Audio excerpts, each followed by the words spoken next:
Hello and welcome to a Christmas special edition of the Music Room Sessions. Today I'm joined by Tom Melesky, music lover and event organiser here in Chiba.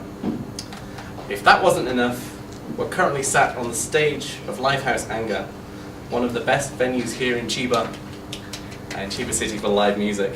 Thank you for joining me, Tom. It's a pleasure. Alright, would you like to start off? Please introduce yourself to Offbeat. Oh wow, where to begin? Basically I've been working probably about 7 years helping advise, manage, organize, promote, and it's all basically surrounding the indie live scene, the Livehouse scene in Tokyo and Chiba. Mm-hmm. Excellent. And before we get started in that, how long have you been here in Japan? Oh gosh, I think a little over 16 years now. Yeah, right. And when did you first become interested in music? I had on occasion gone down to see a live show, but it really hadn't captured my interest until one fateful day. I was actually helping someone record just a promotional video for a little band called Melesky. And now the video, I first listened to the single that they played me, and I was like, oh, okay. And by the end, I was the shoot. I was totally hooked. They gave me but they gave me a pass to their first show, and yeah, I was like a super groupie, if you would. And I just love the scene. I know that feeling. Yeah. Yeah. So outside of the indie music scene, generally music, who do you like listening to? Wow, you got an hour. I'm more into the rock genre, but I like anyone who can bring a fresh approach to the stage. So, off the top of my head, bands like in Tokyo, Melesky, Aeronauts, the recently broken up Rokshiki, Jimmy Binks and the Shakhorns, Watanabes, Mutekis, Icon Girl Pistols, Dead Sea Dropouts. The list goes on, doesn't it? Yeah, it really does. I don't think I can, like I said, got an hour. So, well, other than listening to music, which obviously you must do a lot, what else do you do in your free time? Well, working has taken up a lot of it. It all tends to go back to music, whether it's either like design, and that's designing flyers, or film editing, and actually you and I recently were just filming and editing a video of how to get from the station, Chiba Station, to this place. That was quite fun. Everything we can do to help move it along, grease the wheels, as it were. All right, so let's move back to the local indie scene then. Sure. Obviously, you mentioned 7 years ago getting involved with Melesky. So when was the first time you got involved with the event organising side of things? I think the first time, basically it was about 2007 when I first was involved with promoting, just a little backstory to it, Melesky, and I had no experience whatsoever. Basically I went to them and said, I know nothing about music, I can speak English, and I can probably promote you outside of Japan a little better, and they loved the idea. From then I was at most shows, and little by little people that noticed them, I was just talking to whoever I could. I don't know if I had a reputation, but at least people knew me as the foreigner that hung around Melesky. Okay, yeah. And I think it was Andrew Tyrone Rogers, actually, for his event, Iro wanted to have them perform in early 2012. And from there, after Melesky appeared, they said, we're always looking for new bands. Can you recommend a few? And again, even then, I was like, got an hour. Yeah. Yeah, in the Iro events recently came to a close, did they not? Yeah, I wanted kind of a fresh start and something. When they closed in Tokyo, we tried to continue it in Chiba, but I guess I wanted something a little more of my own. Yeah. Oh. Okay, so way back when you first started with the music scene, what's changed between then and now? What has changed? Actually, I learned that there was a scene in Chiba because I had only worked in Tokyo. I'd only gone out to see bands in Tokyo, and I kind of realized that there was a scene here. And Tokyo is such a huge scene. It's just whatever genre, there's a place for it. Whereas here, it's there's just more pockets of music fans and musicians that love that genre, I think. And it's, I know the bigger draw for like nightlife is karaoke, from what I've heard. Yeah. So it is a little more of a fight to pick through and find those real music fans. Yeah. But most of the time, once we bring them here, you know, as you well know, when the first time you came here. Yes, yeah. You were a I came convert once instantly. and instantly hooked, yes. Yeah. All right, so the shows themselves, how often do you organise shows? I try to do at least a show every 2 months, but I'm usually called in to at least consult, advise, help bring someone else every month or more than once a month. So, Nice to know all the names. yeah. So tell us about the shows that you do organise regularly. Right now I'm working on, and actually I think by the time this is out it will have already passed, but the Chiba International Party, last one titled Christmas International Party, Holiday Spirit. Yep. But I'm actually, haven't really said this to anyone, but was thinking of repackaging and starting a new kind of line of events for next year. Oh, okay. Name not yet decided. Mum's the word on that one at the minute then. Oh, something to look forward to for next year. Yes. So looking back to the past, Yeah. is there a show that you've been most proud of putting together? I think more of the pride was the band themselves that I could bring Yeah. to play for the first time in Chiba. Bands like ones that stood out. There's I think 4 actually that really stood out. Aeronauts when I brought them here and when I brought them to Tea's Lounge. Melesky when I brought them here. Icon Girl Pistols because it was the first time I was able to bring a really professional sounding Tokyo And I band. think that was the first event that I attended here in Oh, was Edinburgh it? as well, yeah. Yeah. Well, made you a convert, that's how big they are. Yes. And Harp and Soul, actually. Harp and Soul, when I first was able to bring them here. It just, reading, I think it was, just reading the crowd reaction when the curtains opened and they started playing was just amazing. I think they were dumbfounded as that. Yeah. Shock and awe, I think. It was. I was like, I did that. Well, they played, but I did. Yeah, you brought them in. Yeah. Alright, so at the beginning when you're thinking about starting a show, so what are the first steps you go through in your mind as you're thinking, right, idea for a show? It used to be just which bands do I like, but now you have to get a really good balance of bands that have a local following and then bands that you want to bring that you know will wow the audience but maybe don't have the following in the local region.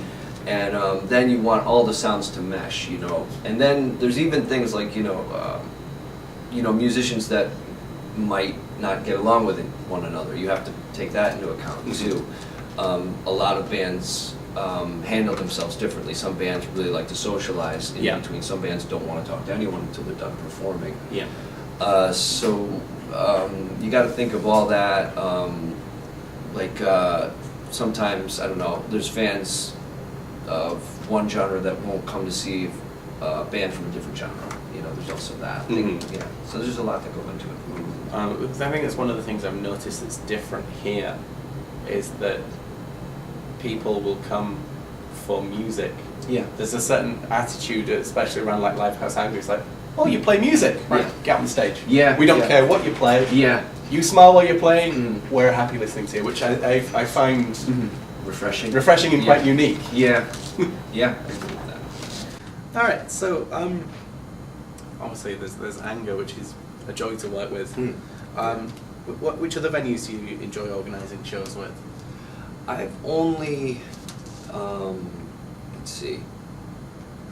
I've helped at Gamuso once. There was Crawfish in Akasaka.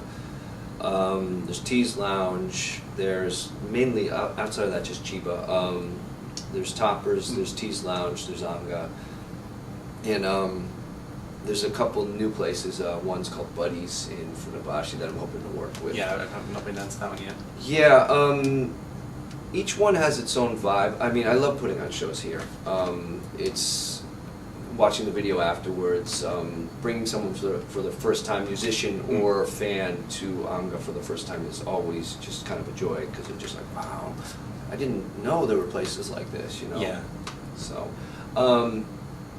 yeah, Anga has my vote for #1.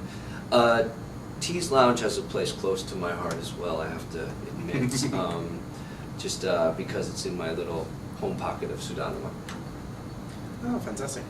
And then, like, from the venues to bands, so which bands in particular stand out for you in the Chiba scene and in the Tokyo, or in the full scene? Let's see. Those 4 bands I had mentioned before, Aeronauts Police, Harp and Soul, Icon Girl Pistols, all for their own reasons stand out. In Chiba, Rock and Flow. I think Rock and Flow is an up-and-comer that people should notice. Yeah, you can check out their interview I did with them Right. Earlier on in this series. Yeah, yes. Lots of fun. After that, it's interesting also because the musicians that we both know, it's like, okay, so there is, for example, Mickey. Which band of his should I put on the list? But I'll say Rock and Flow for that. But like most of the musicians, of course, 3 to 4 bands is close to the normal.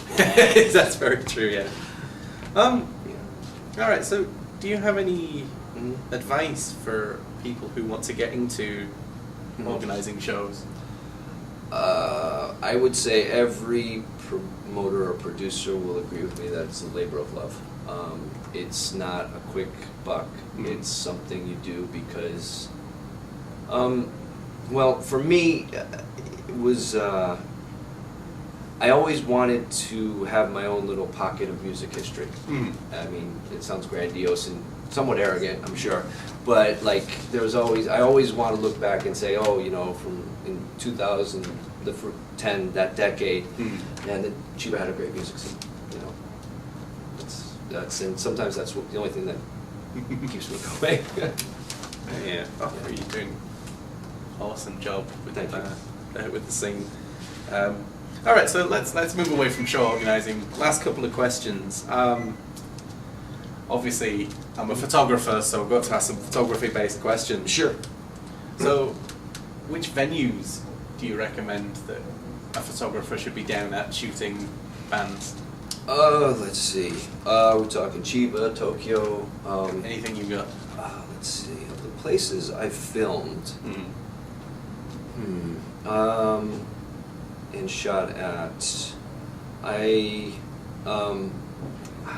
honestly, and man, boy, does it sound like I'm kissing ass here, but I actually love this place. I love Anga for shooting as well. I must admit, from a photography standpoint, the lighting on this stage, there's just so many interesting angles that they've got the lights set up. Yeah. I can take, within 20 seconds, I can take 10 pictures of the artist stood in the same place. Yeah. But they all look slightly different because there's an orange light, there's a red light, there's a green light, and it highlights different part of the musician, and it's fantastic. Yeah, yeah. Again, not to sound like.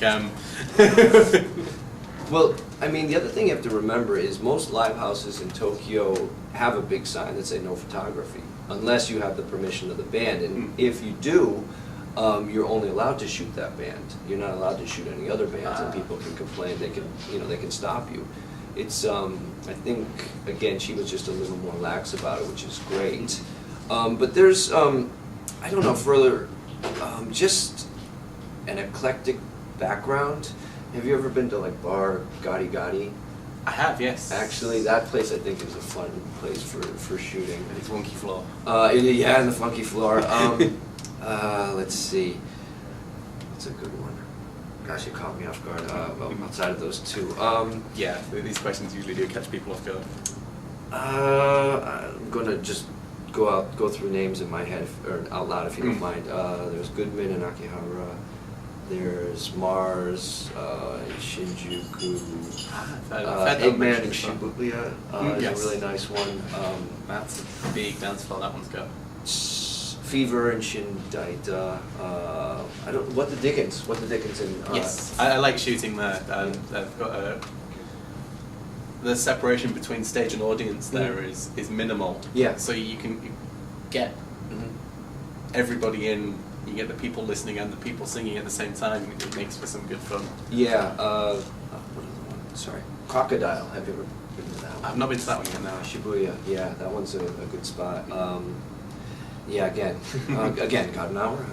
Boy, am I beating that joke into the ground? Hey, Yeah. that's what they're there for. I'm here for. All right. So, other than live houses, are there any other places in Japan or elsewhere you've been on your travels that I should pack my bags and rush off to take some pictures? Up in Niigata, Ame no Hashidate. It's like a line of. It's like a natural walkway between within the ocean. That it's a famous place. If you look at it upside down, it looks like a bridge to heaven. That's what the name translates to. Outside of that, outside of like your Tokyo Tower and your Sky Tree, and I prefer Hiroshima. The atomic bomb war memorial is amazing. And I didn't. Let's see. Nara, I think, if you want to shoot some deer, photographically. That as well. Yeah. Oh well, excellent. Well, thank you very much for joining us here at Offbeat, and big thank you for Livehouse Anga for letting us hijack the stage. Thank you. We love you. Well, my pleasure. Thank you very much.